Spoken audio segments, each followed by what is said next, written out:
열왕기하 22장 1에서 20절 말씀입니다. 22장. 요시야가 왕위에 오를 때에 나이가 8세라. 예루살렘에서 31년간 다스리니라. 그의 어머니의 이름은 여디다요 보스갓 아다야의 딸이더라. 요시야가 여호와 보시기에 정직히 행하여 그의 조상 다윗의 모든 길로 행하고 좌우로 치우치지 아니하였더라. 요시야 왕 18째 해에 왕이 무술람의 손자 아살리야의 아들 서기관 사반을 여호와의 성전에 보내며 이르되, 너는 대제사장 힐기야에게 올라가서 백성이 여호와의 성전에 드린 은, 곧 문지킨 자가 수납한 은을 계산하여 여호와의 성전을 맡은 감독자의 손에 넘겨 그들이 여호와의 성전에 있는 작업자에게 주어 성전에 부서진 것을 수리하게 하되, 곧 목수와 건축자와 미장에게 주게 하고 또 제목과 다듬은 돌을 사서 그 성전을 수리하게 하라. 그러나 그들의 손에 맡긴 은을 회개하지 말지니 이는 그들이 진실하게 행함이니라. 대제사장 힐기야가 서기관 사반에게 이르되, 내가 여호와의 성전에서 율법책을 발견하였노라. 하고 힐기야가 그 책을 사반에게 주니 사반이 읽으니라. 사랑하는 형제 여러분, 12월 21일 수요일 새벽 목상에 오신 것을 환영합니다. 북이스라엘이 멸망한 이후 잔존한 남유다에게 하나님께서는 거듭 회개의 기회를 주시고 계시지만, 개혁을 하다가도 교만해지거나 또는 영판 악의 화신이 되거나 히스기야, 므낫세, 아몬에 이르도록 파멸의 길로 치닫고 있는 역사입니다. 므낫세의 죄악은 하늘에 사무쳐서 그 때문에 멸망을 돌이킬 수 없을 정도가 되었습니다. 그런 상태에서 아몬에 대한 반역, 백성에 의한 반역자의 처단, 다윗의 자손 요시야 즉위로 이어지게 하신 일련의 사태는 다윗 언약을 끝끝내 이루시고 계시는 하나님의 섭리였습니다. 그렇게 8살에 즉위한 요시야는 다행히도 이 절에 요시야가 여호와 보시기에 정직히 행하여 그의 조상 다윗의 모든 길로 행하고 좌우로 치우치지 아니하였더라는 전반적 평가를 받는 위대한 행적을 남겼습니다. 성경이 왕들에 대한 평가를 하는데, 여호와 보시기에 정직히 행하였다는 평가를 받은 왕들은 전체 20명 중에 8명입니다.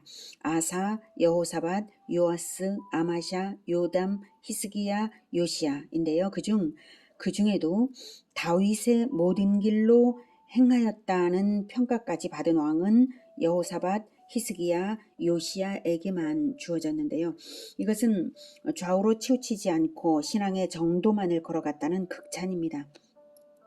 어떻게 사악한 할아버지 므낫세 왕과 마찬가지로 사악한 아버지 아몬 왕의 후손으로 태어난 요시야가 불과 8살의 왕이 되어서 이토록 신실하고 지도력이 훌륭할 수가 있었는가 놀랍고, 그의 선한 영향력을 끼친 자가 누군가 찾고자 해도 성경이 말하고 있지는 않으니 알 수는 없고요. 다만 하나님의 은혜로 예정된 탄생이고 개혁의 사명이었음을 알 수 있는 것이 열왕기상 13장 어느 선지자의 예언에 요시야라는 이름과 사역이 예정되어 있었다는 것입니다.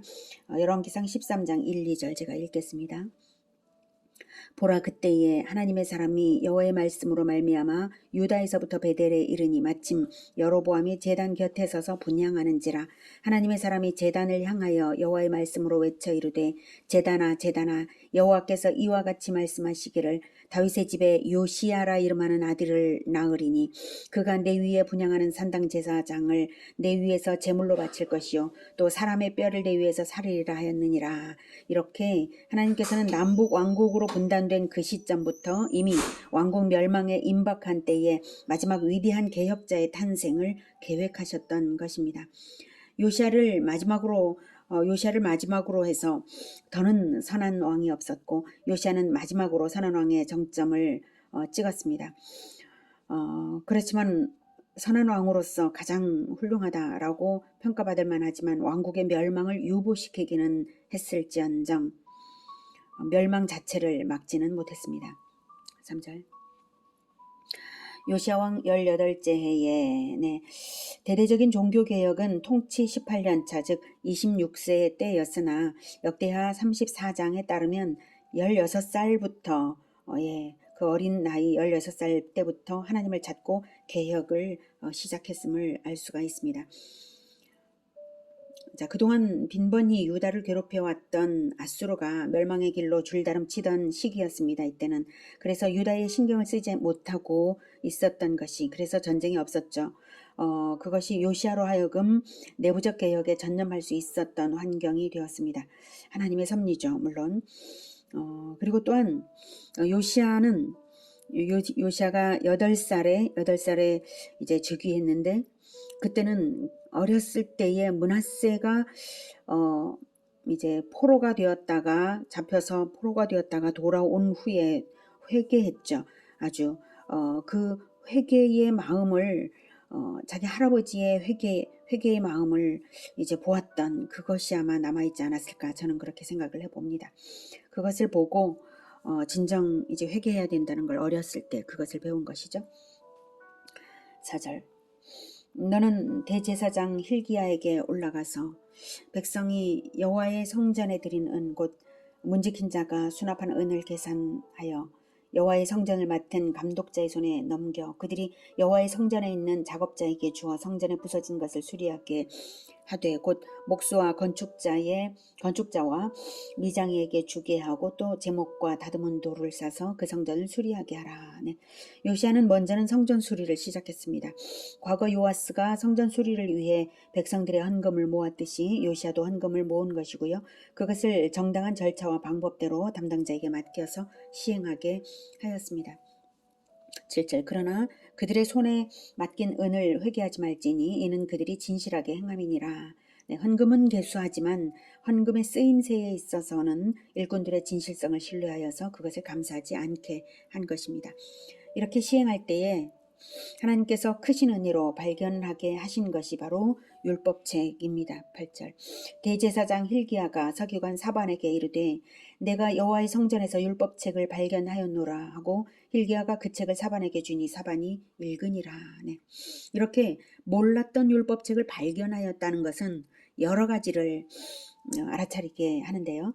첫째는 과거 어느 시점엔가 율법책을 잃었는데, 둘째, 그 율법책은 유일한 율법책이라는 사실이고, 셋째, 제사장들마저 율법책을 잃은 채로 율법을 모르고도 문제 삼지 않고 있었다는 사실입니다. 넷째, 과거 혼란을 거듭했던 역사의 원인이 무엇인가 생각할 때 바로 제사장들부터 율법을 모르고 살았던 것이 원인임을 알 수가 있게 합니다. 이 율법책은 언약궤 옆에 비치했던 모세 오경으로 추정이 되고요. 이제 그 율법책, 그 중요한 모세 오경을 발견하였으니 놀라운 사건이고 은혜가 아닐 수 없습니다. 사반은 서기관인데요. 서기관은 성경을 필사하는 일을 핵심으로 하여서 성경을 가르치는 일과 역사를 기록하는 일 등을 하는 자입니다. 말하자면 이제 신학자죠. 그 지금이라면요. 사반이 그 율법책을 즉시로 읽어보니 자기들이 알지 못했던 하나님의 명령들이 있었기에 또한 하나님 백성들의 삶의 근본이 되도록 주신 명령임을 확인하였기에 황급히 그 책을 들고 왕 앞에 갔습니다. 9절. 서기관 사반이 왕에게 돌아가서 보고하여 이르되 왕의 신복들이 성전에서 찾아낸 돈을 쏟아 여호와의 성전을 맡은 감독자의 손에 맡겼나이다. 하고 또 서기관 사반이 왕에게 말하여 이르되 제사장 hil기야가 내게 책을 주더이다. 하고 사반이 왕의 앞에서 읽으매 왕이 율법책의 말을 듣자 곧 그의 옷을 찢으니라. 왕이 제사장 hil기야와 사반의 아들 아히감과 미가야의 아들 악볼과 서기관 사반과 왕의 시종 아사야에게 명령하여 이르되 너희는 가서 나와 백성과 온 유다를 위하여 이 발견한 책의 말씀에 대하여 여호와께 물으라. 우리 조상들이 이 책의 말씀을 듣지 아니하며 이 책에 우리를 위하여 기록된 모든 것을 행하지 아니하였으므로 여호와께서 우리에게 내리신 진노가 크도다. 네, 요시야 왕은 하나님의 말씀을 듣자마자 즉각적으로 옷을 찢으며 회개를 했습니다. 이러한 모습은 참으로 왕으로서의 참된 모범입니다. 그리고 즉각적으로 가서 여호와께 물으라고 명했습니다. 문제의 심각성을 알아차린 것입니다. 그것은 요시야의 관점이 거시적이었기 때문에 자기들의 머리 위에 임한 심판의 실상을 인지할 수 있었던 것입니다. 우리 조상들이 우리 조상들이 이 책의 말씀을 듣지 아니하며 이 책에 우리를 위하여 기록된 모든 것을 행하지 아니하였으므로 여호와께서 우리에게 내리신 진노가 크도다. 조상들의 잘못, 우리를 위하여 기록된 모든 것을 행하지 아니하였으므로 우리의 잘못, 이 두 가지를 다 말하고 있는 것이죠. 마지막 때에 등장한 왕으로서 자기 조상들이 대대로 악하게 행하여서 하나님의 진노가 쌓였으므로 지난 시대에 시행되지 않고 쌓여오던 모든 진노가 마지막 때인 자기 시대에 회개와 개혁이 없는 한은 반드시 조상적부터 쌓인 그것이 한꺼번에 반드시 임할 것임을 깨달은 것입니다. 우리 시대 역시 그런 점에서 바로 요시야 때와도 같은 시대입니다. 우리가 하나님의 말씀을 보고 즉각적으로 개혁의 깃발을 들지 않으면 안 될 이유가 마지막 시대에 있기 때문입니다. 한국교회가 그동안 번영했습니까?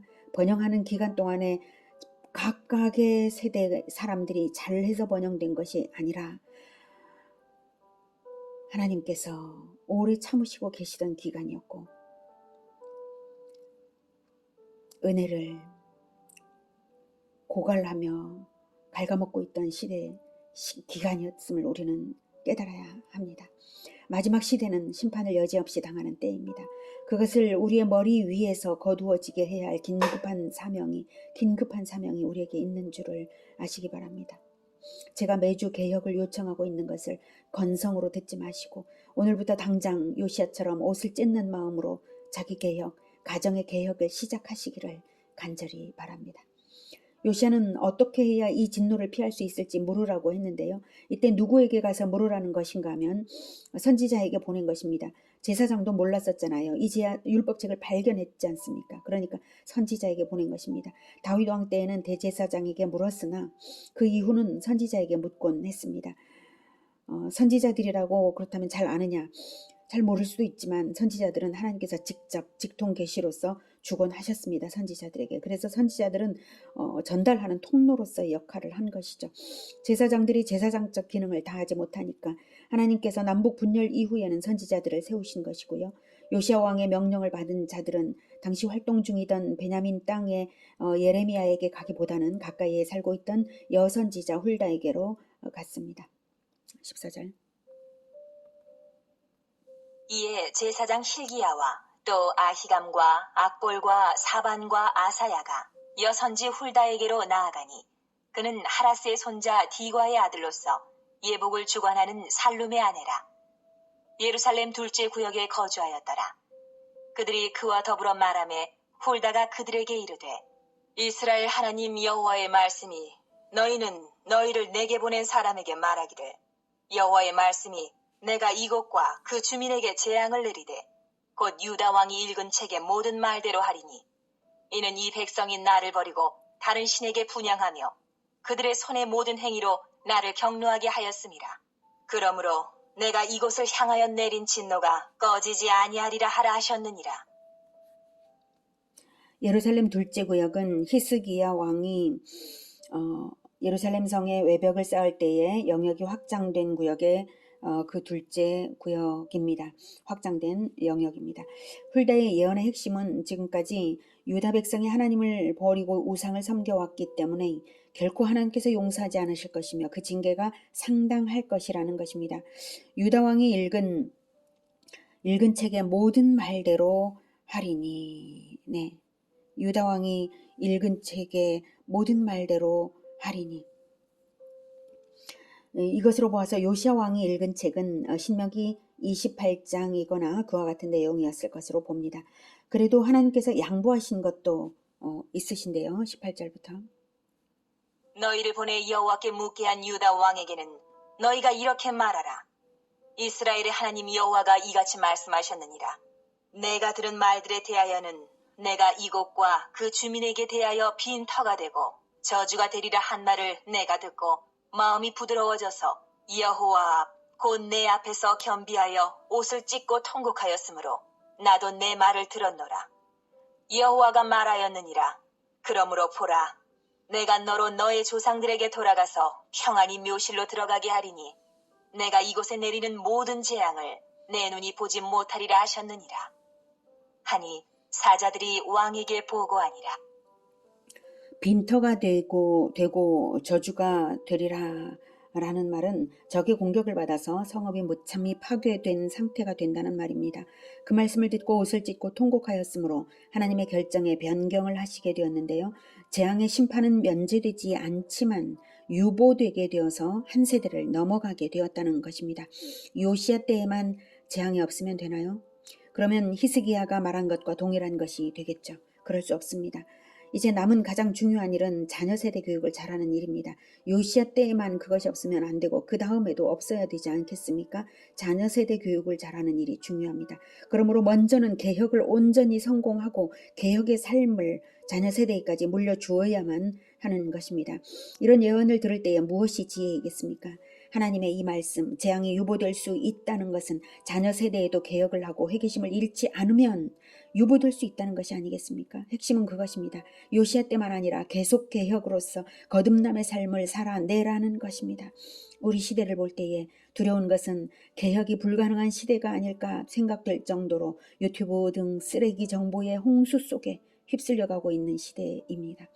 우리가 요시야처럼 통곡하면서 미친 자처럼 개혁을 하자고 외치고 개혁을 포기하지 말아야 할 이유입니다. 기도하겠습니다. 하나님, 우리를 불쌍히 여겨주시옵소서. 하나님,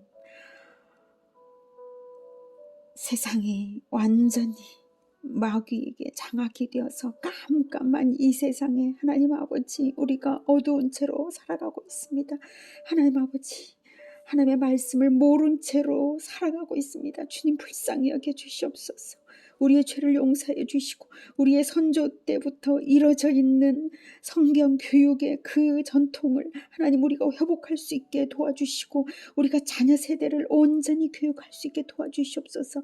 우리 세대의 개혁이 일어나게 도와주시옵소서. 개혁이 일어나게 하옵소서.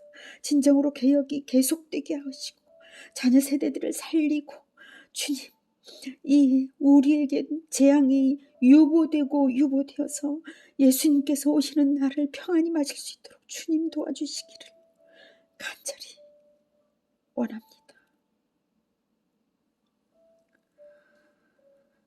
예수 그리스도 이름으로 기도드립니다.